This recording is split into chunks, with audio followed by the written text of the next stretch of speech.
এই আমার মদ শেষ হয়ে গেছে, আমাকে মদ খাওয়ার টাকা দে। তুই তাড়াতাড়ি নামাজ শেষ করে আমাকে মদ খাওয়ার টাকা দে, না হলে তোকে আমি জানে মেরে ফেলবো। কিরে তুই কি নামাজ শেষ করবি না? তাড়াতাড়ি নামাজ শেষ কর।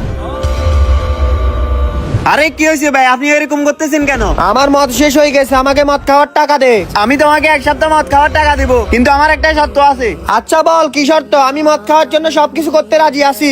আমার শর্ত এটাই, এখন তোমাকে 2 রাকাত নামাজ পড়তে হবে। তাহলে ঠিক আছে, তুই টাকা নিয়ে আয়, আমি 2 রাকাত নামাজ পড়তেছি। ঠিক আছে, তুমি নামাজ পড়ো, আমি তোমার জন্য টাকা নিয়ে আসতেছি।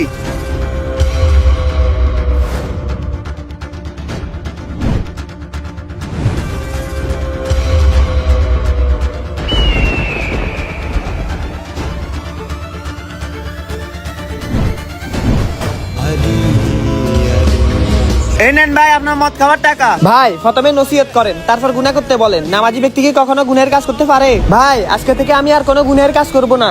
আলহামদুলিল্লাহ, আল্লাহ আপনাকে দায় দান করলো। আল্লাহ মহান। ভিডিওটি ভালো লাগলে চ্যানেলটি সাবস্ক্রাইব করুন।